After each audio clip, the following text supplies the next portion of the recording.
Senator from Utah. I ask unanimous consent to suspend the quorum call. Without objection.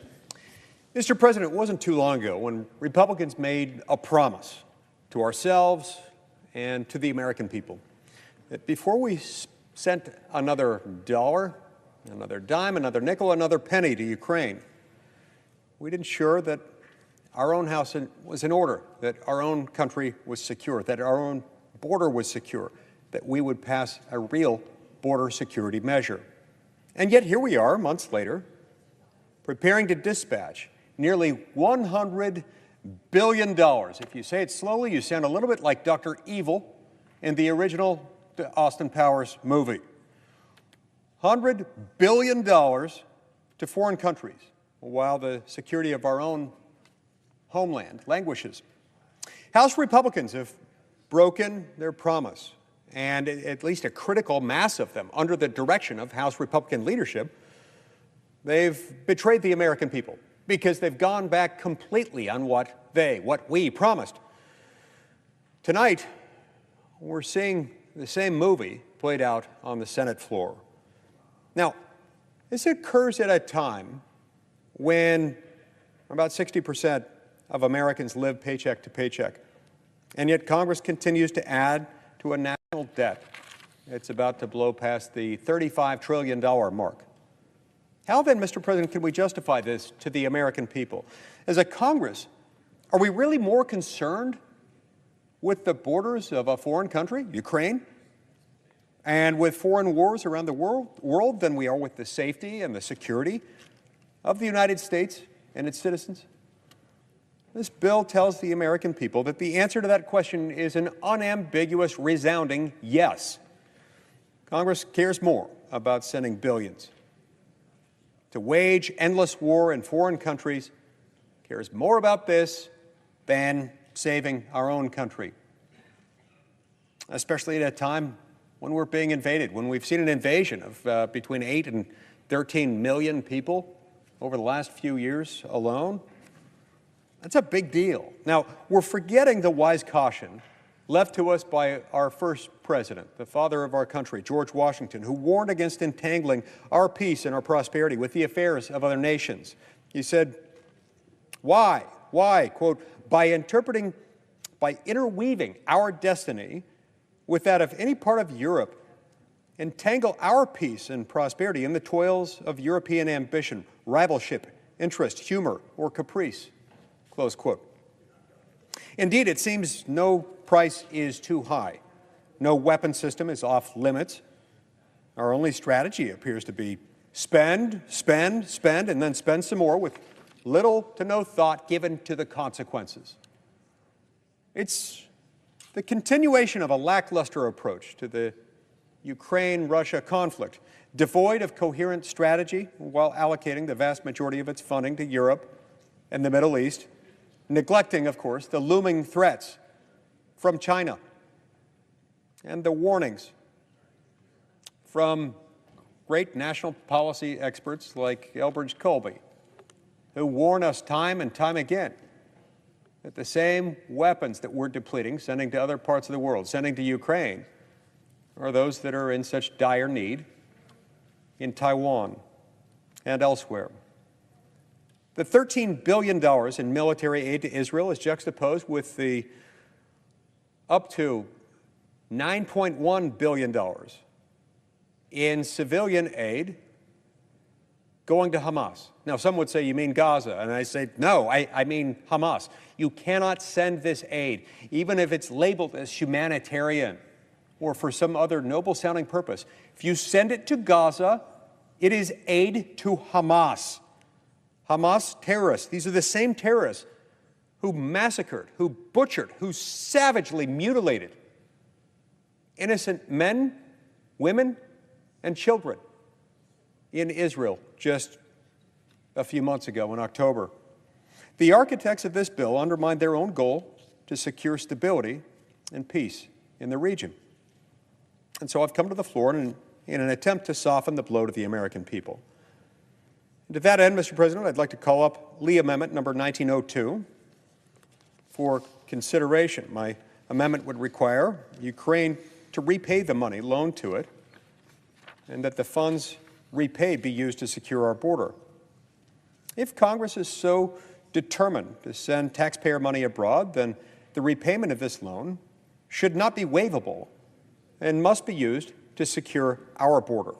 Now, it's sad that shoring up our border and protecting our own citizens has to come at the mercy of our debtors, but that is what this administration thinks of everyday Americans, that they don't deserve protection.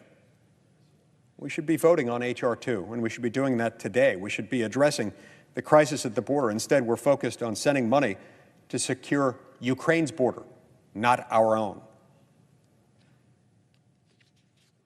Now, Mr. President, I ask unanimous consent to set aside any pending amendments and motions in order to call up my motion to concur with amendment number 1902. Is there objection? Mr. President, I object. Objection is heard. Now, if the objection is that my proposal is somehow not germane, then I'll offer another amendment. I want to bring up Lee Amendment 1857 for consideration. It would ensure that the repayment of the loan Congress seems so determined to give Ukraine is exclusively used to pay down the U.S. national debt. This bill demands the American people dig deeper into their pockets, funding the salaries and pensions of Ukrainian officials and humanitarian efforts under the guise of a loan.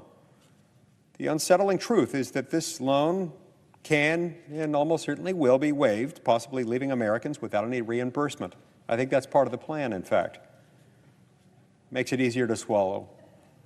Makes it look like something less than what it is. My amendment addresses this concern by prohibiting any cancellation of the debt owed by Ukraine and ensuring its repayments go directly to the U.S. national debt. By presenting this amendment, I aim to offer the American people the financial security and oversight this bill currently lacks, deliberately so, effectively serving as an insurance policy against irresponsible fiscal gambles half a world away. And so I ask unanimous consent to set aside any pending amendments and motions in order to call up my motion to concur with amendment number 1857. Is there objection? Mr. President, I object. The objection is heard.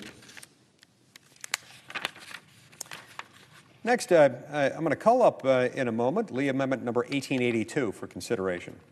If we're genuinely concerned about security, let's just start by securing our own citizens' personal information, securing it from foreign adversaries. My amendment would prohibit the sale, transfer, or sharing of American personal data to governments like China, Russia, North Korea, and Iran without explicit consent from the individual. Now, for weeks, proponents of the House-passed bill to force the sale of TikTok, legislation included in the package we're debating, have told us that this legislation is vital to protecting the security of Americans' data. The reality, however, is far more complicated. Indeed, forcing the sale of TikTok through that legislation won't itself secure the data of users. Instead, it'll simply allow another company to purchase TikTok and do with their users' data what they may. Only by changing the underlying law and preventing companies from handing over Americans' information to our adversaries can Congress secure the personal information of every American.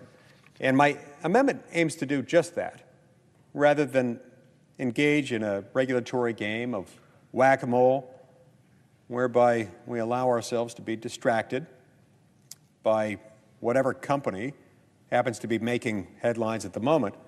My amendment would implement a comprehensive prohibition on any individual or company operating in the U.S. from selling, transferring, or sharing the data of an American citizen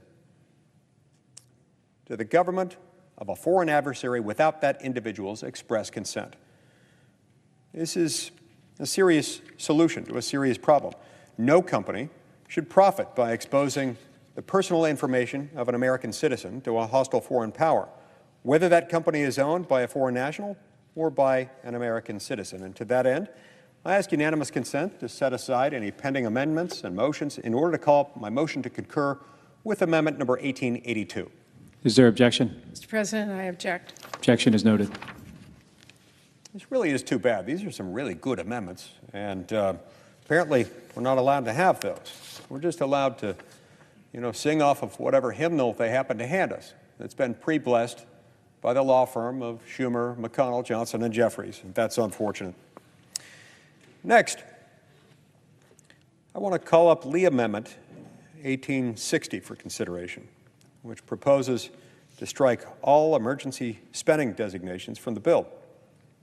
We cannot continue to spend under the guise of an emergency, especially when an actual emergency, a real-life, present tense, presently located emergency involving the security of our own nation's national border is not even being addressed in this bill. Not just that it's not being resolved, it's not even being addressed at all. This irresponsible practice has led to a ballooning national debt now nearing $35 trillion. It'll soon blow past that. If this spending is necessary, it should be subject to the same budgetary constraints as all other government expenditures. This bill spends almost $100 billion. $100 billion we don't have, on top of the more than $100 billion Congress has already appropriated for the war in Ukraine over the last 2 years, in excess of $113 billion, if I'm not mistaken. We'll spend more money on interest payments on our national debt this year than on all base defense spending. And within a year, I believe we're likely to be spending well over $1 trillion a year just in interest on debt. If Congress believes it's worth spending $100 billion we don't have, Congress should be making sure that that sum of money will be fully offset or subject to appropriate budgetary enforcement. So my amendment would strike the emergency designations in this bill to subject this additional spending to the annual caps Congress agreed to last year, while simultaneously preventing the bill's budgetary effects from escaping proper enforcement. And so, Mr. President, I ask unanimous consent to set aside any pending amendments and motions in order to call up my motion to concur with amendment number 1860. Is there objection? Mr. President, I object. The objection is noted. Mr. President, it's profoundly distressing and disappointing, to say the least, that these common sense amendments have been so cavalierly objected to, that they've been met only with one-word objections. Although my amendment to strike the emergency designations, all of them, drew an objection pursuant to Section 314E of the Congressional Budget Act of 1974, I intend to raise a point of order against these same emergency designations for international disaster assistance and migration and refugee assistance for Gaza. We are, in the end, going to have to acknowledge that we're at a critical juncture, compelled to reevaluate our priorities as a nation and our responsibilities to the American people. Every decision we make must be weighted against the best interests of those we're sworn to serve, and not those of people abroad, but those who are right here at home. Waving the flag of another nation in Congress as you vote to send them tens of billions of dollars doesn't inspire confidence. It creates distrust. As legislators, we've failed in our duty if we don't heed the call to prioritize the American people first. And so, to all out there who find this distressing, to the distressed Americans, the distressed carpenters, the distressed plumbers, the distressed poets, I'm sorry that we weren't able and willing to secure the border. We should have been able to do that. We made a promise, and we as Republicans shouldn't have deviated from that promise. Certainly not with the critical mass necessary to facilitate passage of this in the House, and then, before the night's finished, likely the Senate. Certainly not under the leadership of our own elected Republican leaders, who themselves had repeated this promise just not too many weeks ago, a promise that's now apparently a thing of the past that we're supposed to forget. This $95 billion aid package to foreign countries is a stark testament of the misguided priorities of our current congressional leadership, and a clear indication that we've let ourselves, and perhaps more critically, the American people, down. The situation demands a wake-up call to every member of this body. By failing to address the fundamental needs of our own people, the American people, in favor of international interests, we risk not only the prosperity, but also the security of our nation. And make no mistake, this isn't free. Although it can feel free to those of us who work in this hallowed chamber, it can feel free to us. It can feel as if we draw from an endless, unlimited well, but we don't. As we've seen to an acute degree over the last few years, every time we spend more money than we have, that comes at a cost. Sure, we borrow the money, and sure, the credit of the United States is still just good enough that it can feel like we have the capacity to just print our own money, which is essentially what we're doing. But every time we do that, every dollar earned by every hardworking American, every mom and dad, married or single, in this country just trying to put food on the table for their kids, suffers as they're having to shell out an additional $1,000 a month every single month just to live, just to put a roof over their head and keep food on the table. I agree with the assessment of Nobel laureate, famed economist Milton Friedman, who said that at any given moment, the true level of taxation in America can best be measured not by the top marginal tax rate or even the average effective tax rate, but instead by the overall level of government spending. This, he explained, perhaps referring to the odd combination of credit rating and the way our deficit spending works, that in effect, every year when we look at overall government spending, especially federal spending, that's the true cost of the federal government, because what we don't collect in taxes, we effectively print and thereby devalue every dollar that is earned by every American by degrees. Only unlike other expenses that people have, monthly bills that they receive or their annual tax return that they file, there's no billing moment attached to this. There's no price tag. You don't ever see the overall amount that you're spending in this, as you do at least once a year when you file your federal income tax return. No, it's very different with inflation. Each dollar is diminished bit by bit. The federal government is costly, and when it sends money abroad that we don't have to fund somebody else in fighting a war against somebody else, that costs money.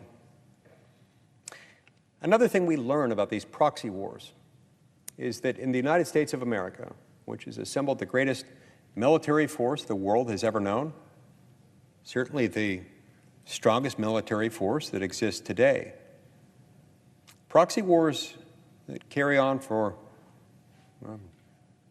going on 2+ years now. We're in our 3rd year of this effort. They don't remain proxy wars forever. It becomes especially startling when the proxy war is being fought against a nuclear-armed adversary. That is not to say that we can never push back against any nuclear-armed adversary, but it does mean we should be darn careful when we do that. We should know exactly what our objective is, what it's going to take to secure the peace so that we don't have to fight that war. We don't avoid the profound risk to our own national security simply by funneling money through a proxy. Whether that proxy is a great steward of the funds, weapons, and resources that we send, or not. Whether that country happens to be one that's proven impervious to fraud, corruption, money laundering, and grift, or not.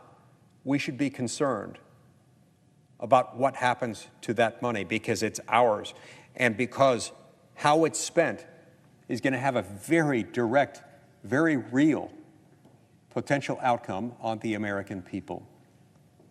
We cannot pretend anymore that we have the money to do this, that the economic cost is free, or that the military risk is free. None of them are. Shame on us if we don't turn this around. Shame on us if we pass this tonight. Shame on us if we do this without taking any steps to secure the integrity of our own border. Thank you, Mr. President. I yield the floor.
The clerk will call the roll. Ms. Baldwin.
Speaker. Senator from Vermont, Mr. Speaker, I ask that the quorum call be vitiated. without objection. Mr. Speaker, here is the good news.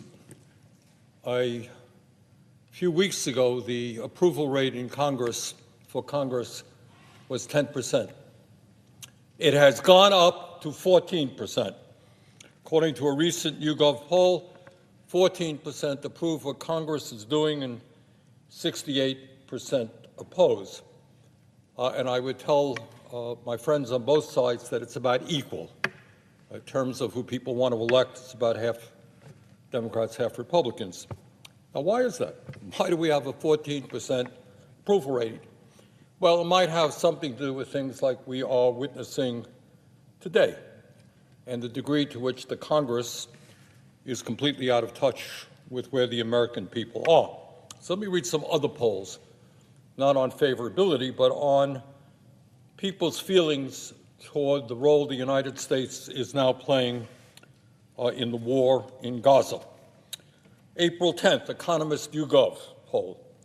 37% support decreasing military aid to Israel.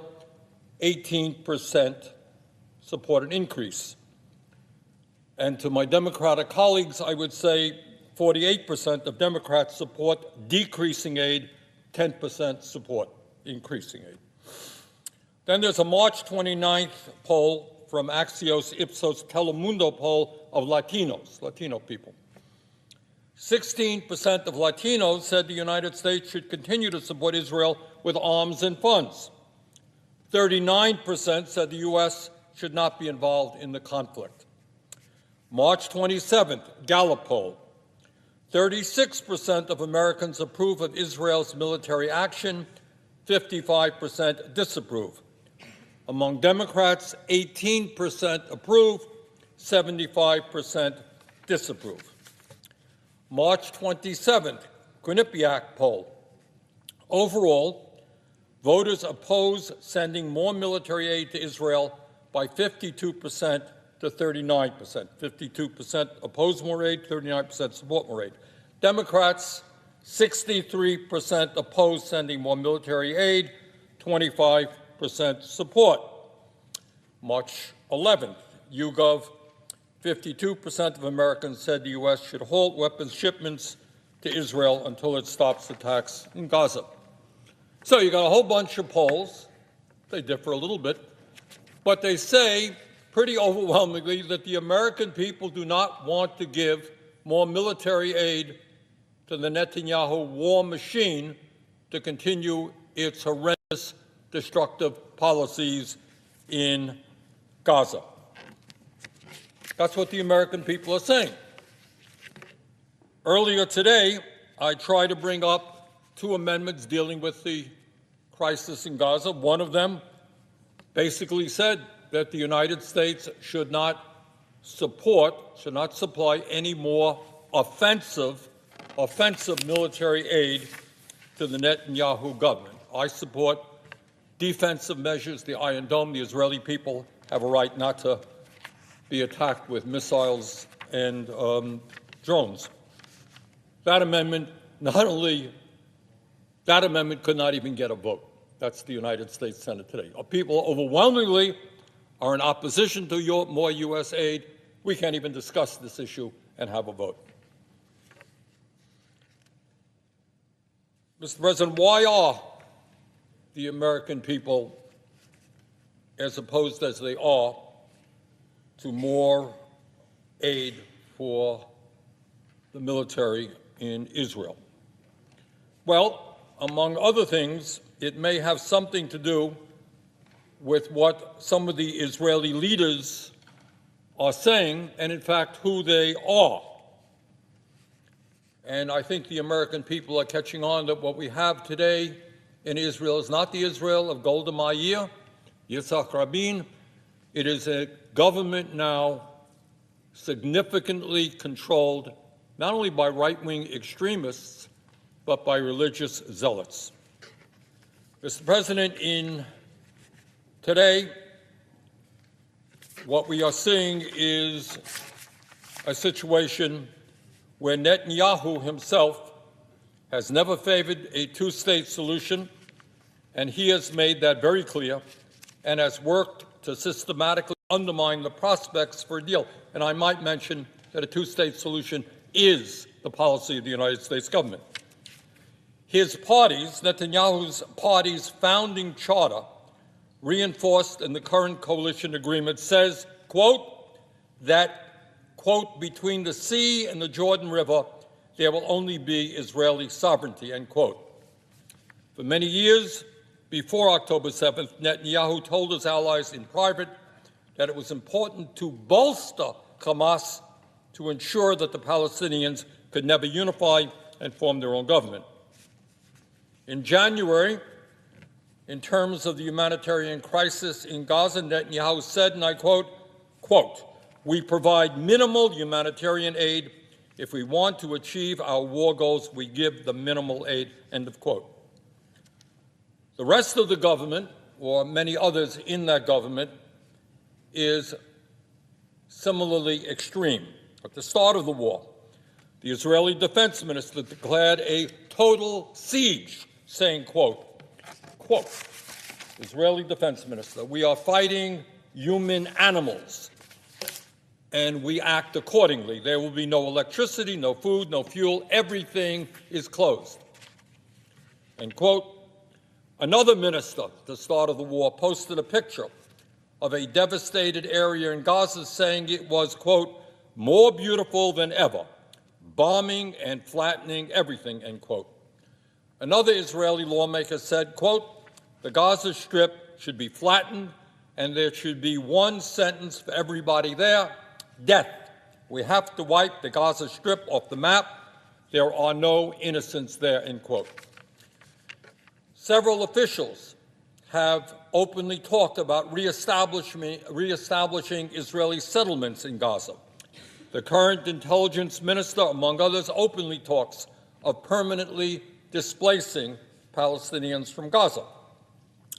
Israeli National Security Minister Itamar Ben-Gvir, who oversees the police, has long advocated for the forceful expulsion of Palestinians from the region. This is the current Israeli National Security Minister.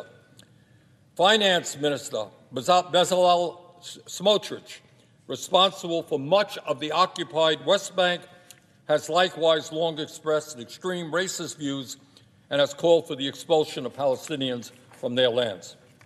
He has called for segregated hospital wards for Jews and Arabs because, quote, Arabs are my enemies, end quote. As a younger man, he was arrested by the Israeli authorities on suspicion of anti-Palestinian terrorism. That is the man who is the current Israeli finance minister.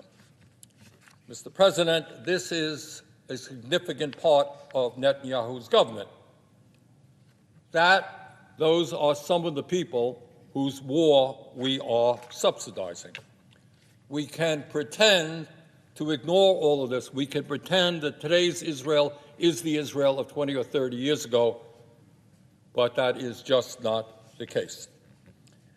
And the reason I raise these issues and talk about some of the people in the Israeli government is to understand that what is happening today in Gaza is not an accident.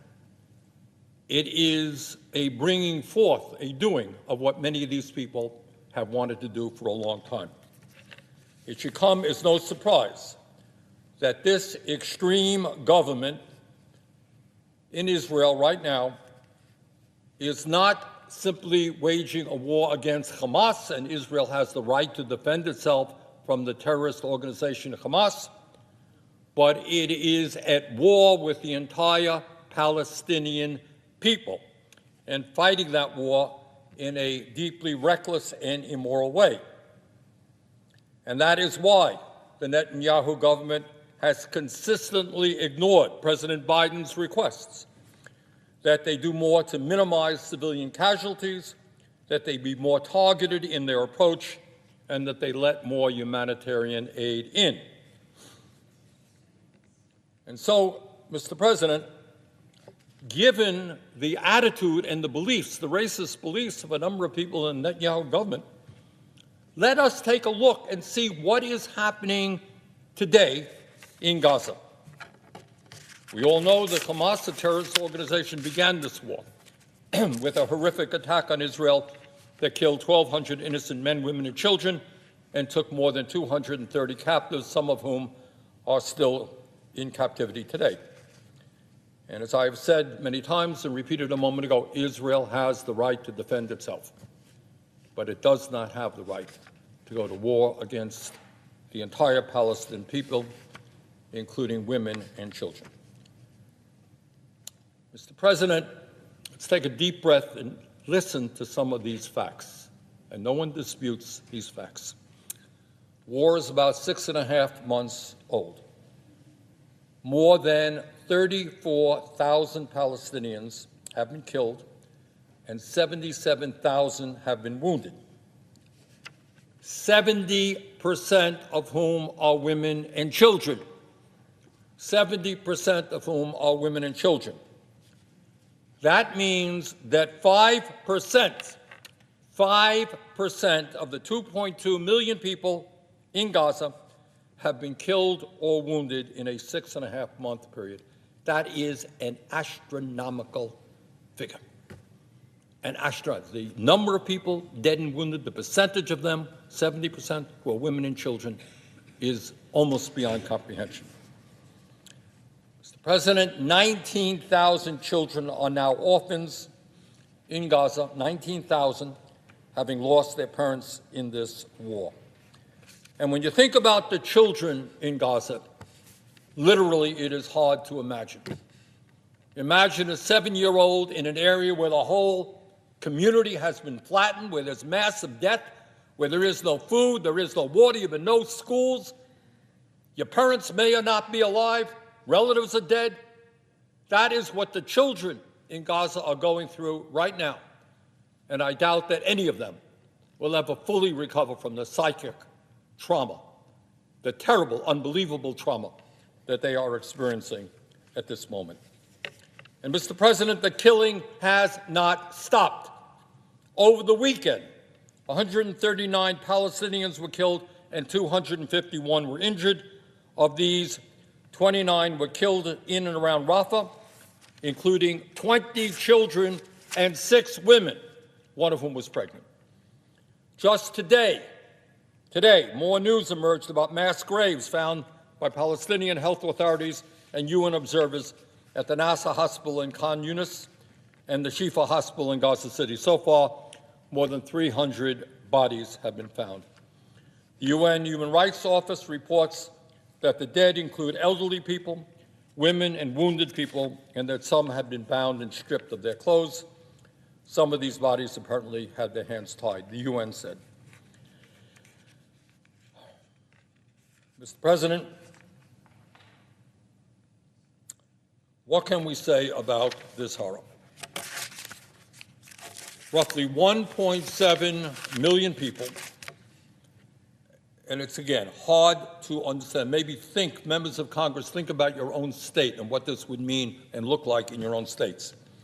Remember, we're dealing with a population of 2.2 million people, which is about 3.5 times the size of the state of Vermont. Roughly 1.7 million people, over 75% of the population, have been driven from their homes.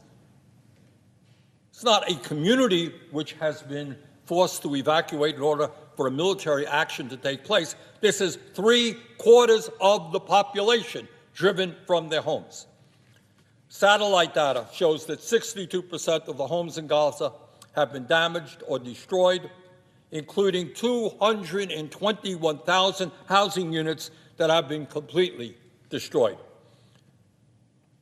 A number of months ago in Vermont, we had a terrible flood, and dozens of houses were destroyed, and I saw the impact of what the destruction of dozens of houses in my small state meant. We're talking about 221,000 housing units that have been completely destroyed. But it's not just housing. Mr. President, Gaza's civilian infrastructure has been devastated. There is little or no electricity apart from generators or solar power. Most of the roads are badly damaged. More than half of the water and sanitation systems are out of commission.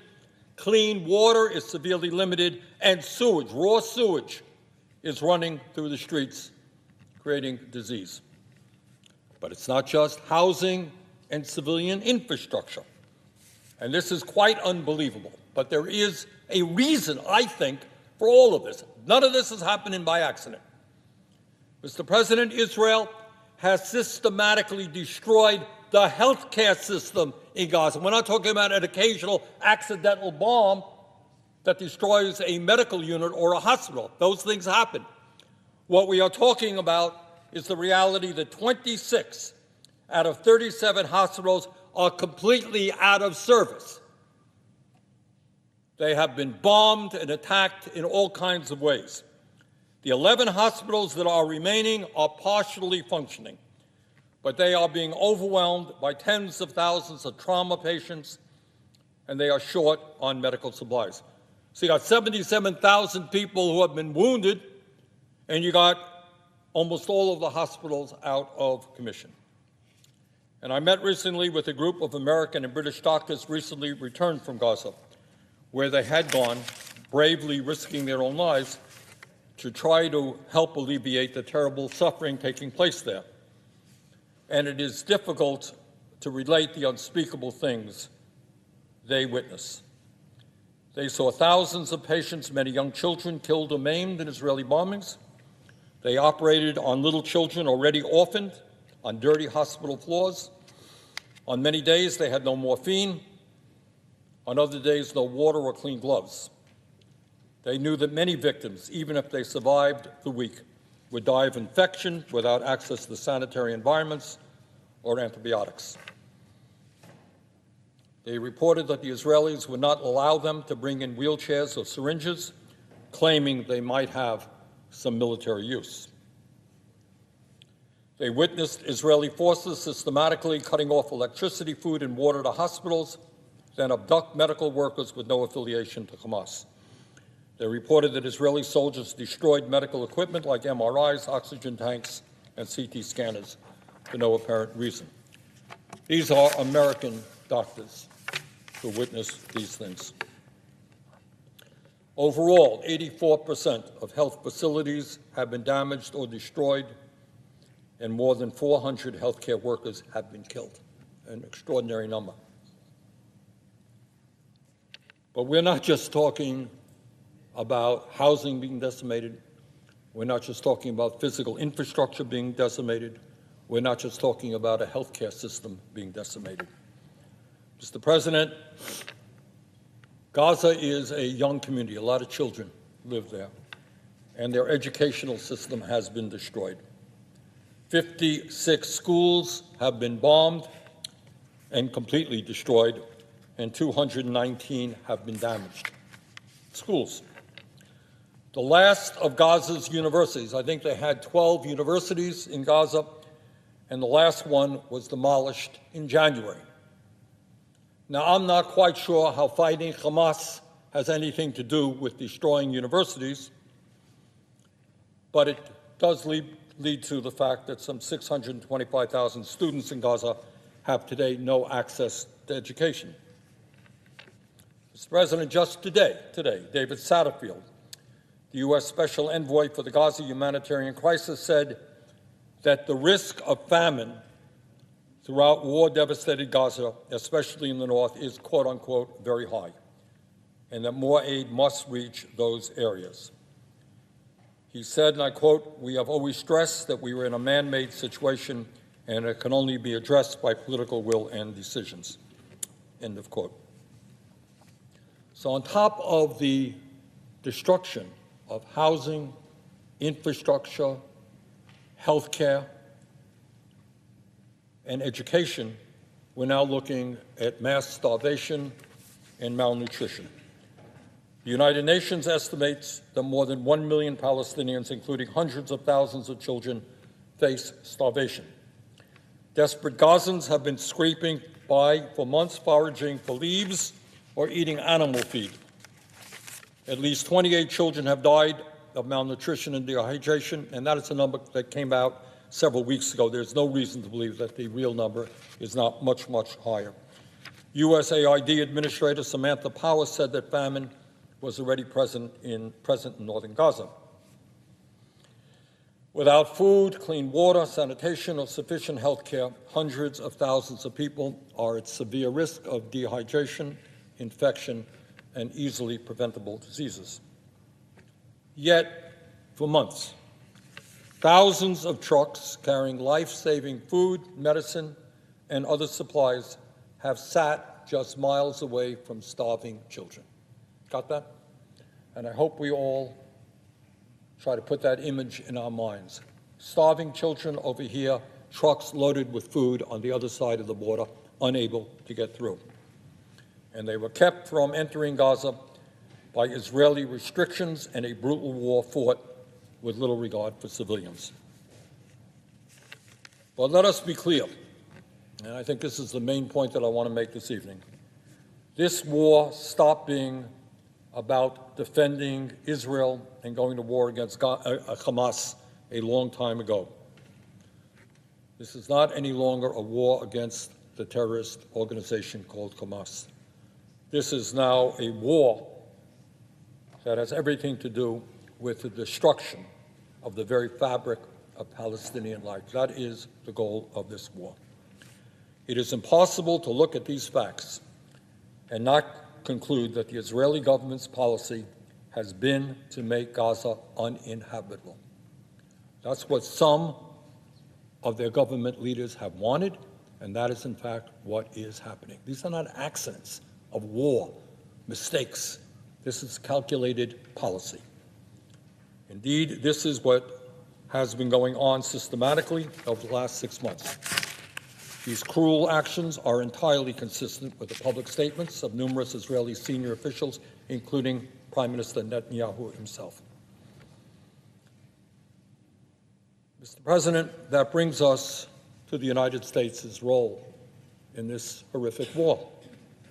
Put simply, we are deeply complicit in what is happening. This is not an Israeli war. This is an Israeli-American war. Most of the bombs and most of the military equipment the Israeli government is using in Gaza is provided by the United States and subsidized by American taxpayers. The U.S. military is not dropping 2,000-pound bombs on civilian apartment buildings. The U.S. military is not doing that, but we are supplying those bombs. The United States of America is not blocking the borders and preventing food, water, and medical supplies from getting to desperate people. We are not doing that. But we have supplied billions of dollars to the Netanyahu government, which is doing just that. So this is not just an Israeli war, this is an American war as well.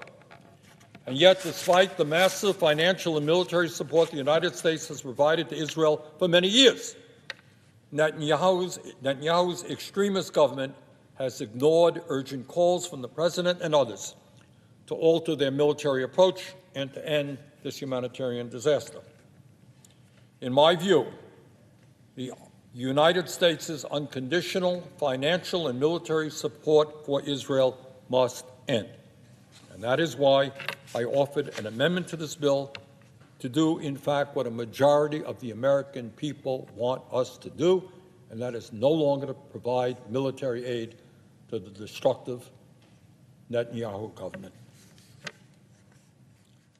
Mr. President, I would have welcomed the chance to vote for the humanitarian aid provision in this bill. Terribly important that we start feeding people, not only in Gaza, but in Sudan and all over the world. It's an important provision. I want to support it. I believe very strongly that we should support Ukraine and help them defeat the imperialist ventures of Putin and the Russian army. But I'm not going to be able to do that, because I'm going to stand with the American people today who oppose more money for Netanyahu.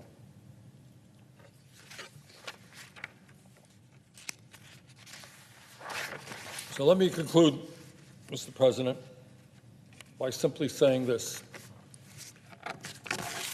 What we are doing today is very bad policy. We are aiding and abetting the destruction of the Palestinian people. What we are doing today is not what the American people want. And I say to my Democratic friends, it is absolutely not what Democrats. A lot of Republicans don't want us to continue that as well. But a strong majority of Democrats are saying enough with Netanyahu's wall. You just can't give him another $10 billion for unfettered military aid. But I suppose in a little while, as things happen here in the Congress, we will ignore the needs of the American people. We will not pay attention to what they want. And then we are shocked, just shocked, that we have a 14% approval rating. With that, Mr. President, I yield the floor. Senator from Washington. I suggest the absence of a quorum. Clerk will call the roll. Ms. Baldwin.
Mr. President, it has been no easy task to get us to this point.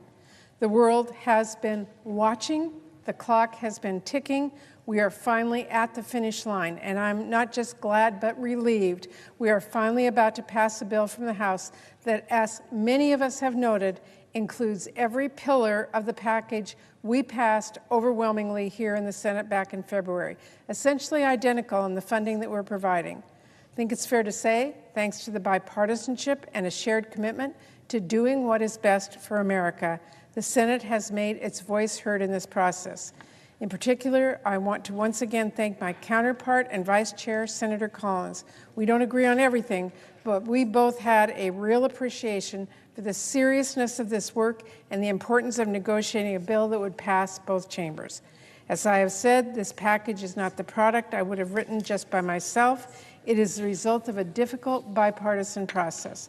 Crafting this package has required serious, sober discussion, not partisanship, not political show.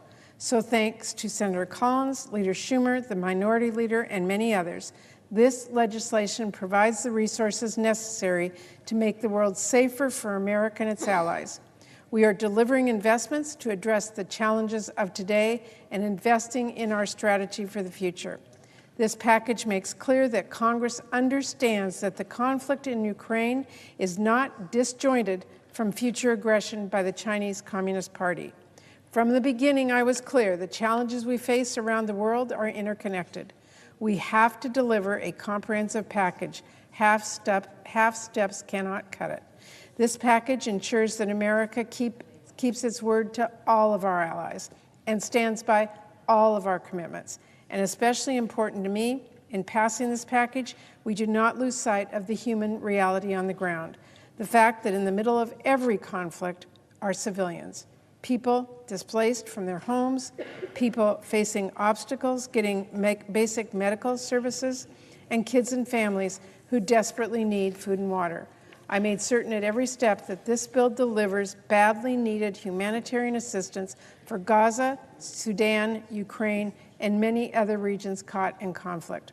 So now we're at the finish line. Let's vote to stand by our allies, to say to dictators like Putin that they cannot invade sovereign democracies freely and unchecked, and that America will not ignore the humanity and the cries for help from civilians who are caught in the middle of conflict and crossfire, who we must protect. Tonight, Moscow and Beijing are watching closely to see whether we have the vision to recognize how these crises are related and the resolve to come together and respond forcefully to them. Our adversaries are cheering for dysfunction. Let's show them unity instead. Let's show them the strength of democracy. Let's vote yes. Thank you, Mr. President. Mr. President. Senator from Utah. Mr. President, the pending measure, the House message to accompany H.R. 815, contains an emergency designation on page 12, lines 3 through 6, and another emergency designation on page 12, lines 12 through 15. I therefore raise a point of order pursuant to Section 314E of the Congressional Budget Act of 1974 against both of these designations. Senator from Washington. Mr. President, pursuant to Section 904 of the Congressional Budget Act of 1974 and the waiver provisions of applicable budget resolutions, I move to waive all applicable sections of that act and applicable budget points of order for the purposes of the pending measure, and I ask for the ayes and nays. Is there a sufficient second? Appears to be. Clerk will call the roll. Ms. Baldwin, Mr. Barrasso, Mr. Bennett, Mrs. Blackburn, Mr. Blumenthal, Mr. Booker, Mr. Bozeman, Mr. Braun, Mrs. Britt, Mr. Brown, Mr. Budd, Ms. Butler,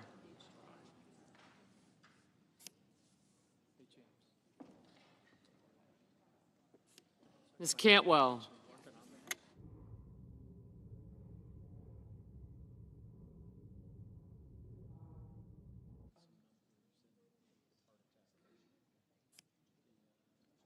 Mrs. Capito, Mr. Cardin,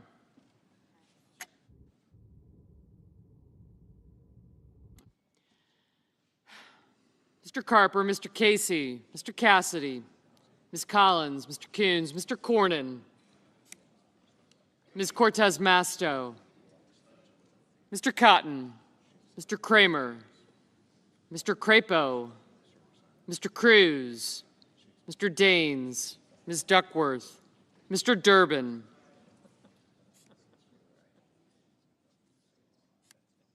Ms. Ernst, Mr. Fetterman, Mrs. Fisher, Mrs. Gillibrand, Mr. Graham, Mr. Grassley, Mr. Haggerty, Ms. Hassan, Mr. Hawley, Mr. Heinrich, Mr. Hickenlooper, Ms. Hirono, Mr. Hoven, Mrs. Hyde-Smith, Mr. Johnson, Mr. Kane, Mr. Kelly, Mr. Kennedy, Mr. King, Ms. Klobuchar, Mr. Langford, Mr. Lee, Mr. Lujan, Ms. Lummis, Mr. Manchin, Mr. Markey, Mr. Marshall, Mr. McConnell, Mr. Menendez, Mr. Merkley, Mr. Moran, Mr. Mullen, Ms. Murkowski, Mr. Murphy, Mrs. Murray,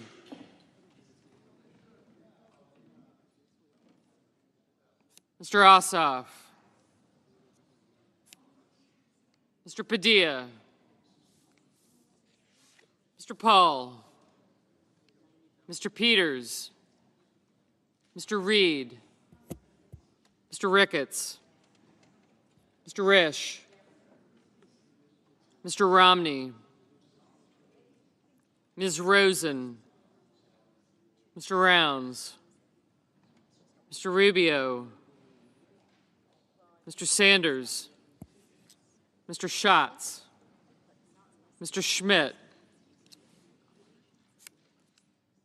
Mr. Schumer, Mr. Scott of Florida, Mr. Scott of South Carolina, Mrs. Shaheen, Ms. Sinema, Ms. Smith, Ms. Stabenow. Thank you.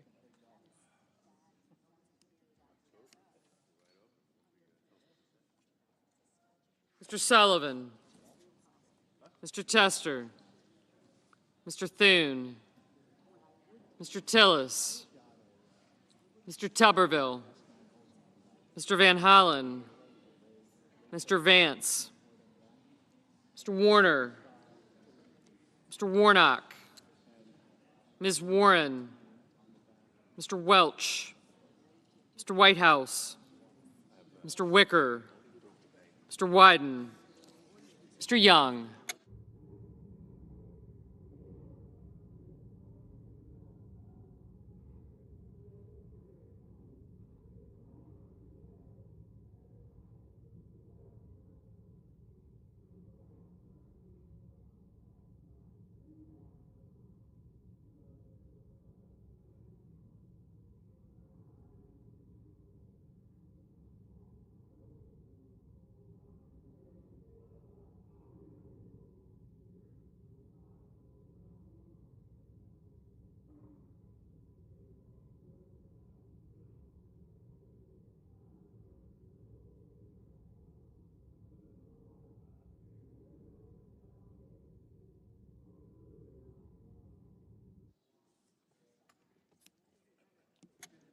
Senators voting in the affirmative: Cornyn, Kramer, Durbin, Lankford, Murray, Padilla, Schatz, Schumer, Smith, and Stabenow.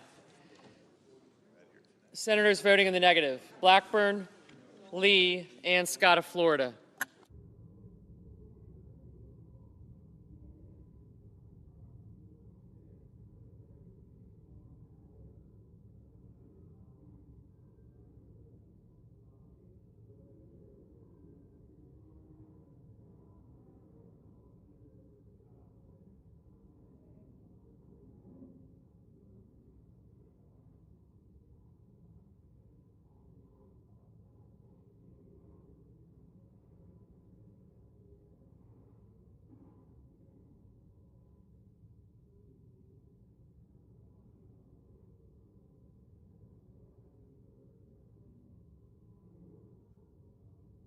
Mr. Haggerty, no.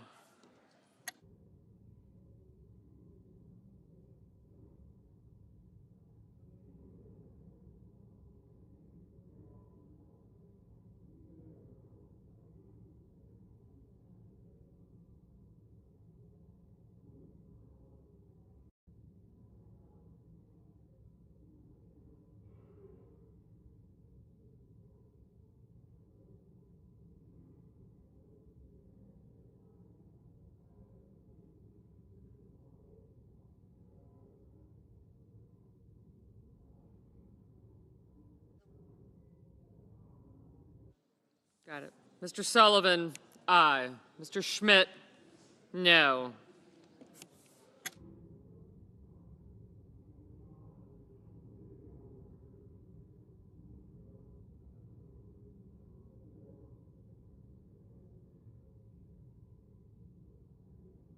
Mr. Rubio, no.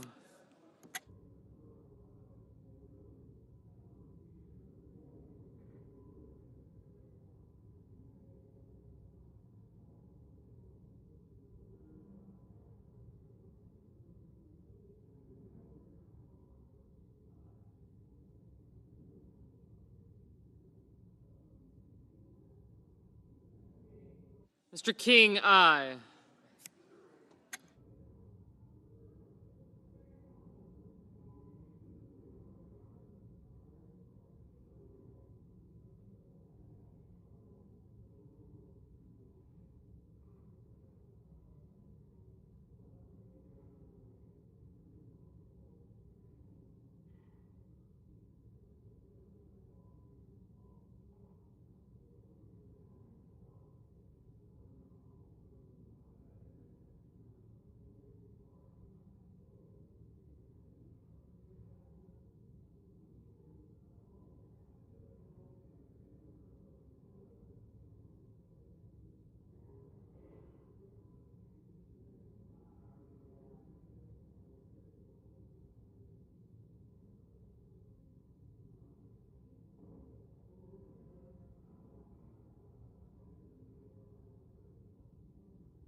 Ms. Cantwell, aye.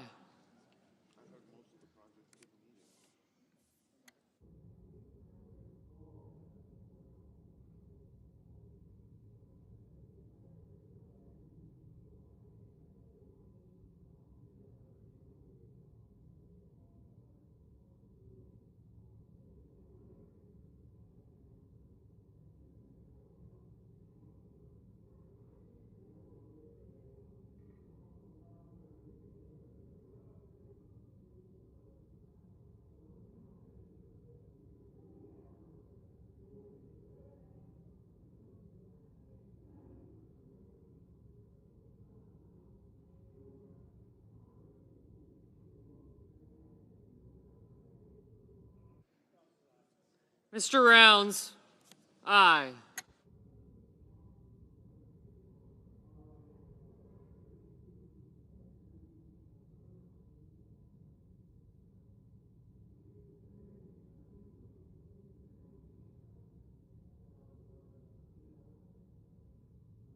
Mr. Kelly, aye.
Ms. Hassan, aye.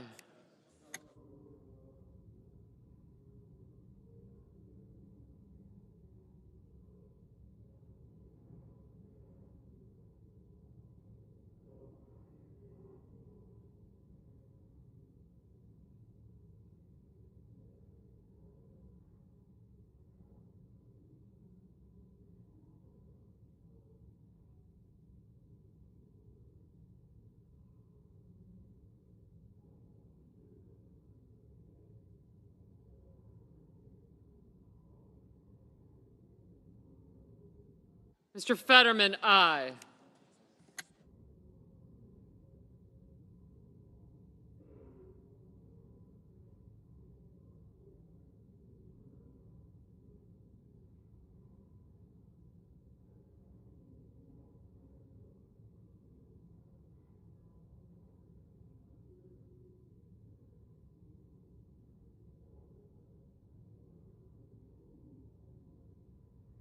Mr. Brown, aye.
Mr. Whitehouse, aye.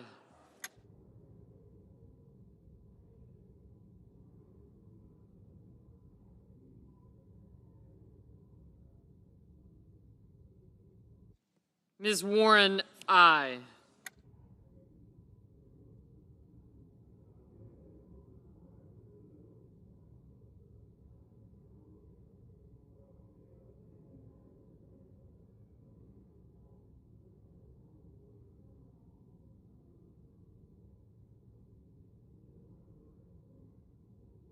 Mrs. Hyde-Smith, aye.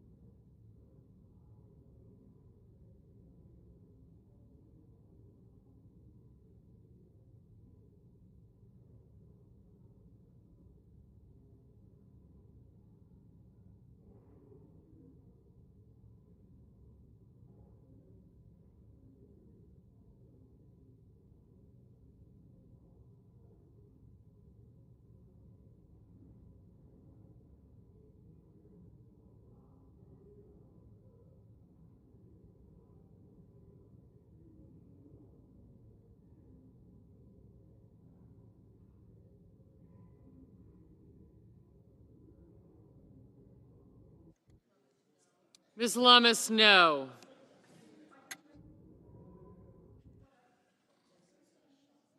Mr. Vance, no.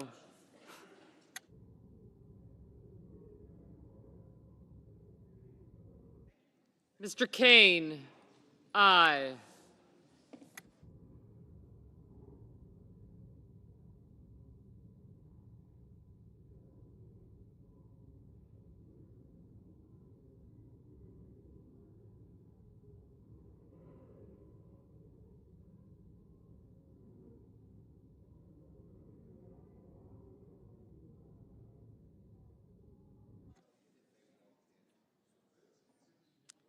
Mrs. Shaheen,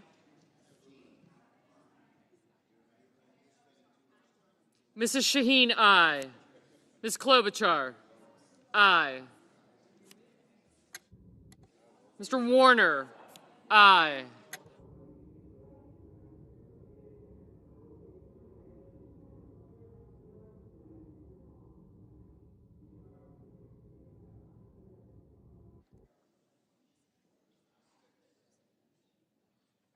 Mr. Johnson, no.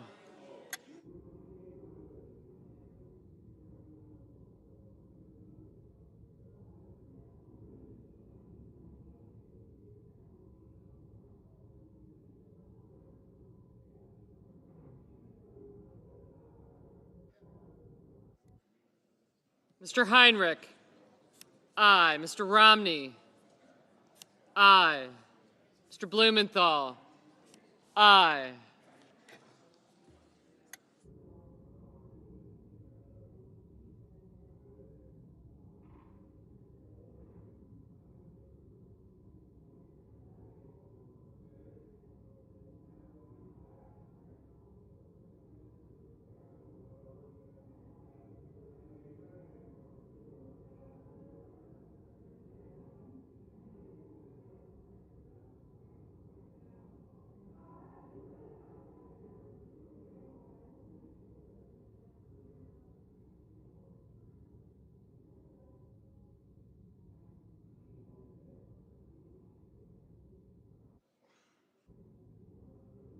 Ms. Collins, aye.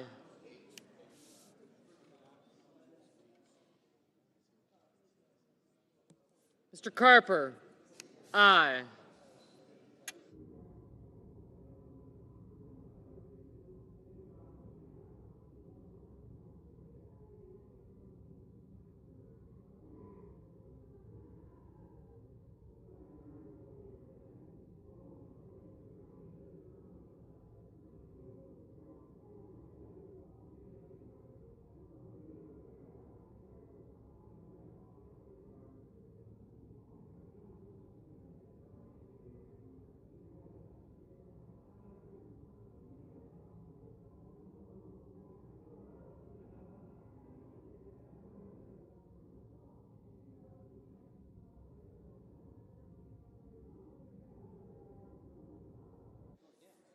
Mrs. Capito, aye.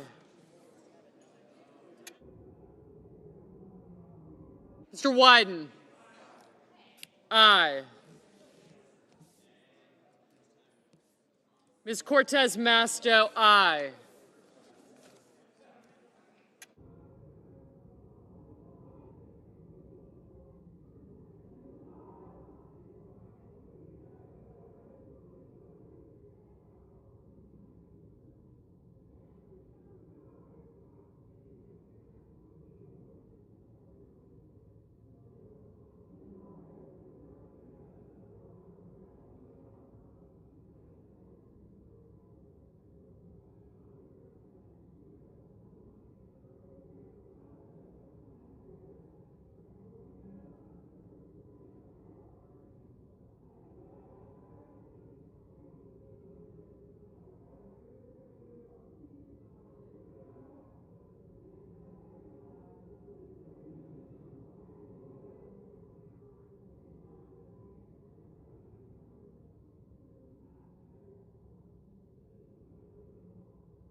Mr. Bozeman, aye.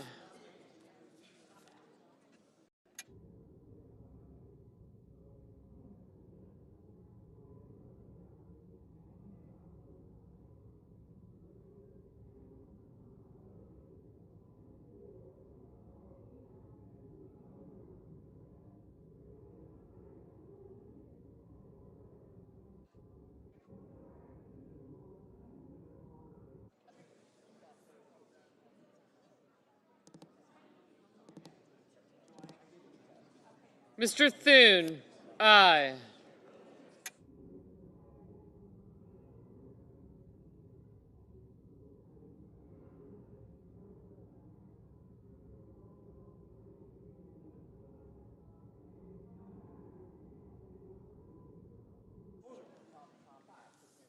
Mrs. Fisher. Mrs. Fisher, aye. Mr. Hoven, aye.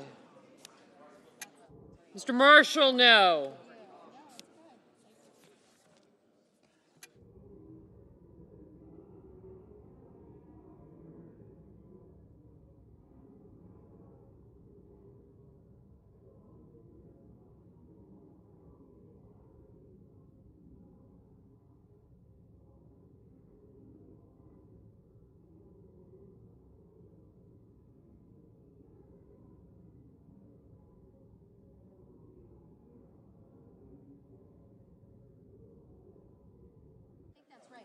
Mr. Mullen, aye.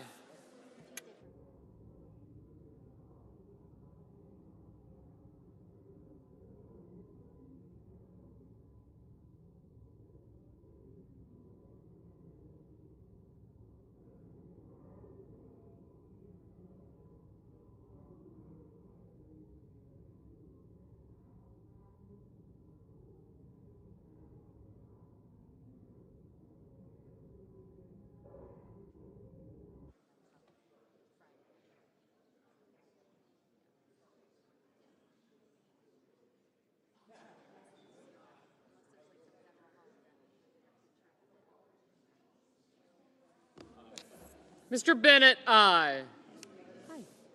Mr. Lujan, aye. Mr. Hickenlooper, aye.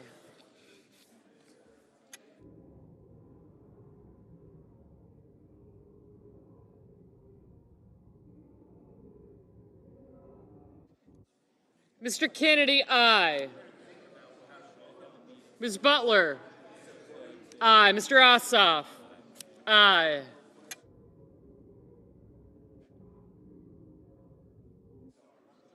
Mr. Daines, no.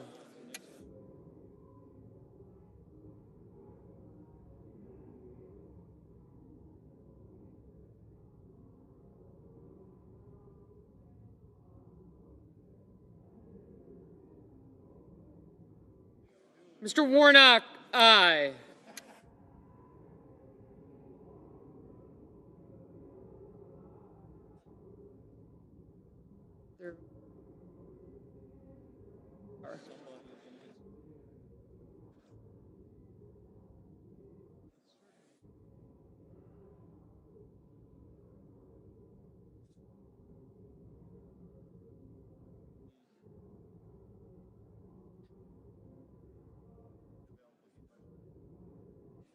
Mr. Welch, aye.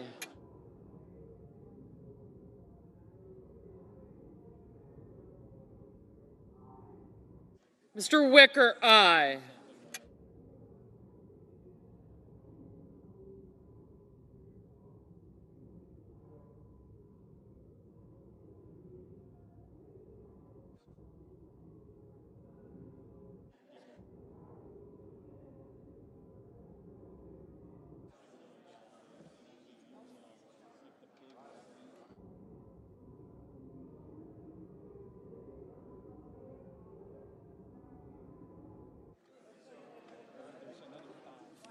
Ms. Ernst, no.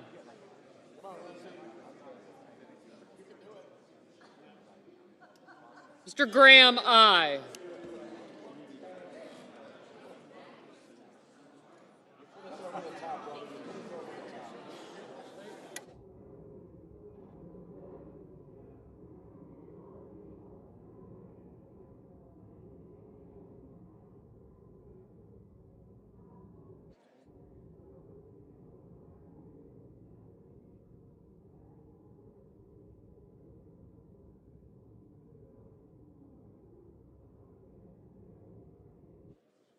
Mr. Young, aye. Mr. Moran, aye.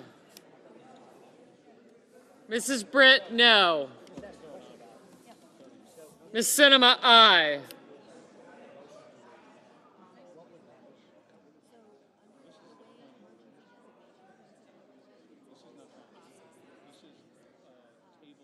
Mr. Merkley?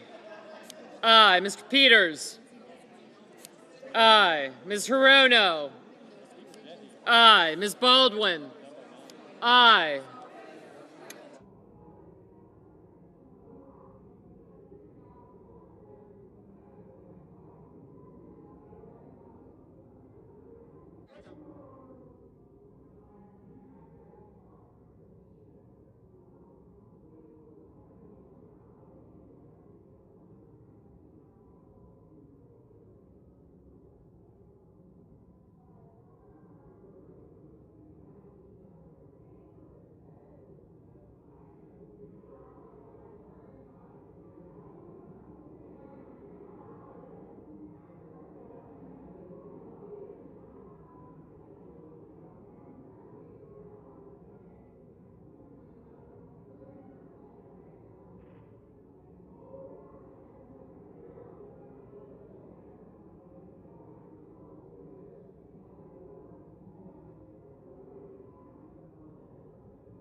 Ms. Murkowski? Aye. Mr. Ricketts? Aye.